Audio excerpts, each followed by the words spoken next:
Welcome to our channel. If you need to cancel a hotel reservation on Booking.com, follow these step-by-step instructions for a quick and efficient cancellation. Step 1.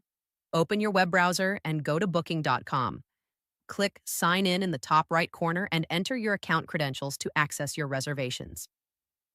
Step 2.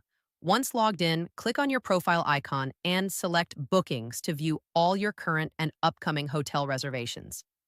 Step 3. Find the specific hotel reservation you want to cancel and click on it to open the detailed reservation page. Step 4. Review the cancellation policy displayed on the page to understand if you'll receive a refund and if any cancellation fees apply. Step 5. Scroll down and click the Cancel Booking button to initiate the cancellation process for your selected reservation. Step 6. Booking.com may ask you to select a reason for cancellation from a drop-down menu.